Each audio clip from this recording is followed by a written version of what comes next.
Hello. So the following will be a presentation on St. John Chrysostom, guardian of the poor. So John Chrysostom was born in Antioch to a Christian mother and a father who was a successful civil servant. His family probably enjoyed at least some means to wealth and high social status, because as a young man, he enjoyed an education, and he learned the art of rhetoric under the pagan orator Libanius. Libanius was a famous pagan orator, and it is likely that under the tutelage of Libanius, John honed the skills of speech that earned him the title the Golden Mouthed, or John Chrysostom. Chrysostom is not his last name. Chrysostom is instead a combination of two Greek words, one Chrysos, meaning gold or golden, and the other stoma, meaning mouth. Thus, John Chrysostom, John the Golden Mouthed. The story goes that when someone asked the old teacher Libanius who should succeed him, he responded, John, but the Christians have already laid claim on him. And this was true because just 3 years after finishing his studies, John was baptized by Meletius, and served the next 3 years after his baptism as an aide to the bishop Meletius. He was even brought into the ranks and appointed as a lector in the church. And his jobs as a lector included reading the Old Testament and the epistle lessons during worship. I mean, this was a very high calling. It was a well-to-do job. It was an important job. He had a lot of face time in the church. But as an aide to the bishop, John got a front row seat to the religious, political climate of Antioch. See, the kingdom of Rome at this time, Christianity really was not persecuted. In 313, Constantine signed the Edict of Milan, guaranteeing no more persecution of the Christian church by the state. And Theodosius in 380, during John's life, actually signed the Edict of Thessalonica, making Christianity the official religion of the Roman Empire.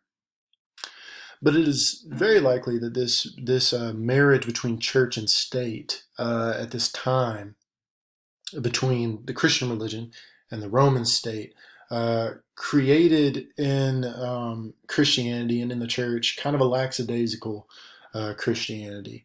And John really got a front row seat to that. And he really didn't like what he saw, this marriage between the state and the church. Christianity really, Christians in the church became it became really common for them to sort of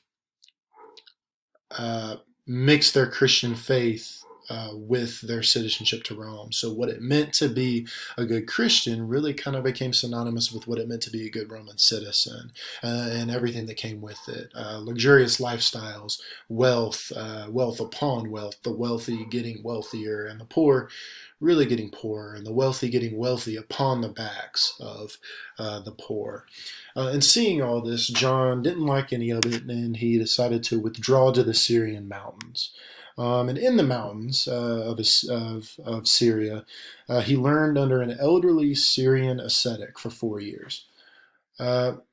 This alone was not enough for John. After these initial 4 years in the mountains, he withdrew further in the mountains into a cave by himself. And the story goes that he stood up for 2 straight years. And he stood up and rarely slept. I guess he figured out how to sleep standing up, but he rarely slept anyway. And he did nothing but pray and study the Old and the New Testaments and really learn them by heart. The story also goes that he received permanent kidney and stomach damage, which would kind of make sense if he stood up for 2 straight years. But after the end of these 6 years in the mountains, he returned to Antioch and was ordained a deacon.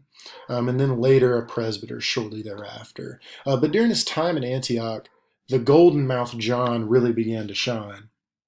There's really no telling how many sermons he preached during this time, although over 900 of his sermons survive to this day, a crazy number of sermons.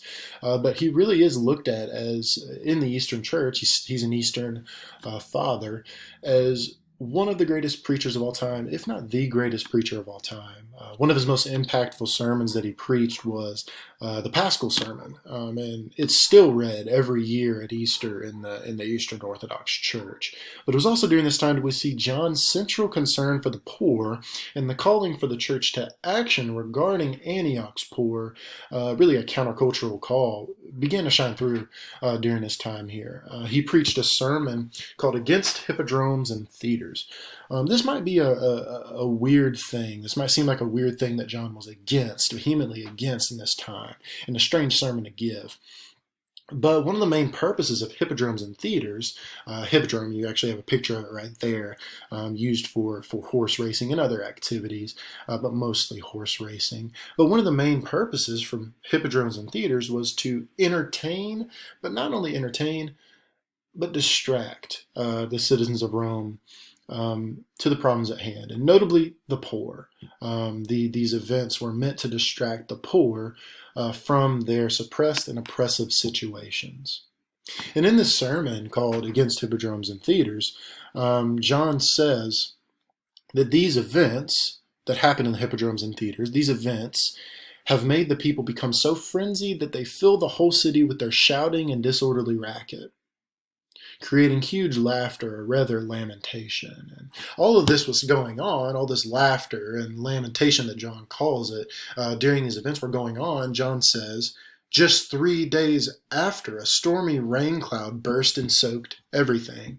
It snatched the food out of the very mouths of the farmers, so to speak, flattened the waving cornfields, and ruined everything else due to the abundance of water. This great flood came in, and it took up all these farmers' crops. There was no way for them to pay their dues to Rome. They were probably going to turn into slaves just to make ends meet to wealthy landowners that continued to speculate all the land, to gather up all the land, to own all the land, and to force citizens of Rome, common citizens, into working for them for free, just to live. And it was also during this time that John became a big proponent for almsgiving. He describes walking through the city on a wintry day and seeing the terrible living situations of the poor. They were freezing to death. They were starving to death. And he gets to the pulpit and he delivers a sermon on almsgiving. And in this sermon he says, "For he who can philosophize about the resurrection," that is, the Christians, "and can remove himself entirely to the future life, life eternal, will account the present circumstances as nothing. Neither wealth, nor plenty, nor gold, nor silver, nor the covering of clothes, nor luxuriousness, nor expensive tables, nor any other such thing.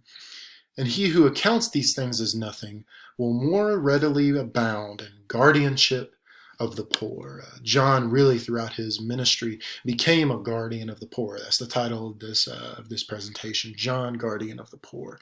And he was a guardian of the poor no matter what city he was in.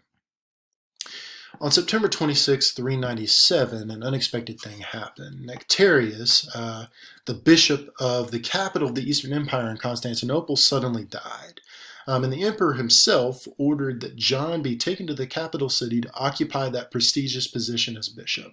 And the story goes that he was taken in secret at night by an aide to the emperor named Eutropius, who will come into play a little bit later. But he was taken by Eutropius from Antioch to Constantinople in the night, because the emperor feared a riot of the poor in Antioch if they knew John was leaving by order of the emperor, because he was so loved by the poor in Antioch.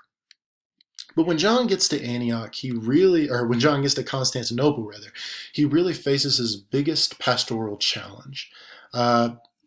All of the situation in life in Antioch, the luxuriousness, the wealthy getting wealthier and the poor getting poorer, was really highlighted and stepped up in Constantinople. And in Constantinople, John continues to preach and guard the poor. He calls clergymen and layperson alike out. And in a sermon to clergy and lay people, he said the following. He said, The gold bit on your horse, the gold circlet on the wrist of your slave, the gilding on your shoes, mean that you are robbing the orphan and starving the widow. When you've passed away, each passerby who looks upon your great mansion will say, how many tears did it take to build that mansion? How many orphans were stripped? How many widows wronged? How many laborers deprived their honest wages? Even death itself will not deliver you from your accusers. Now, before long, John the Golden-Mouthed, of course, received criticism from the well-to-do in Constantinople because of his sharp words against the luxurious lifestyle that oppressed the poor continually and continually. Now, after this, there's a whole, asylum fiasco that I'm probably not going to have time to get into. But John's preaching out against the rich and wealthy culminated in his popularity rising among the poor and eventually reaching into a disdain of the rich and wealthy of John that went all the way to the emperor's wife. The emperor's wife Eudoxia and a bunch of bishops rose up against John and came up with a bunch of kind of bogus accusations against John. And they brought these accusations to the emperor.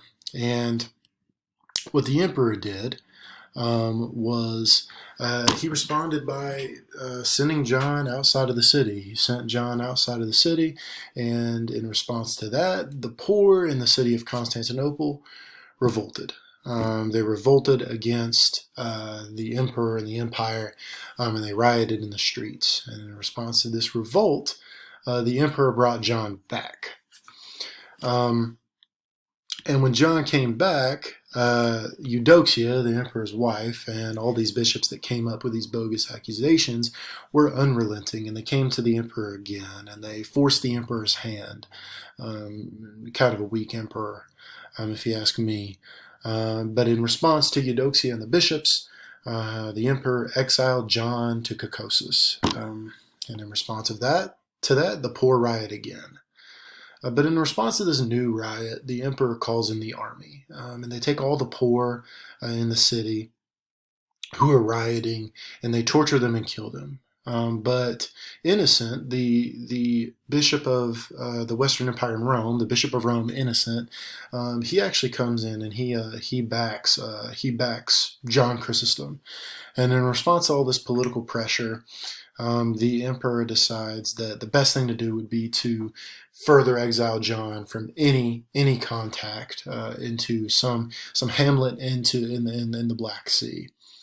And this is a hard trip, so John gets sick and he dies. And really, at the end of John's life, with the death the way that it is, John Chrysostom becomes a martyr of the empire. Martyr of the empire, even when Christianity was legal, even when Christianity was the state religion, John Chrysostom still becomes a martyr of Rome.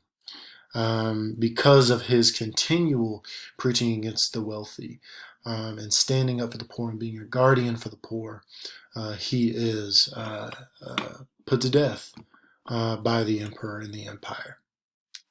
That's it. I do have this resource page that I should bring up real quick of the resources that I used. They're right here, and here's some key sermons that I think are interesting and necessary for getting really the picture of John and who John Chrysostom was. I'm done. Post your questions. I'll get back to you. But thank you for watching, and peace.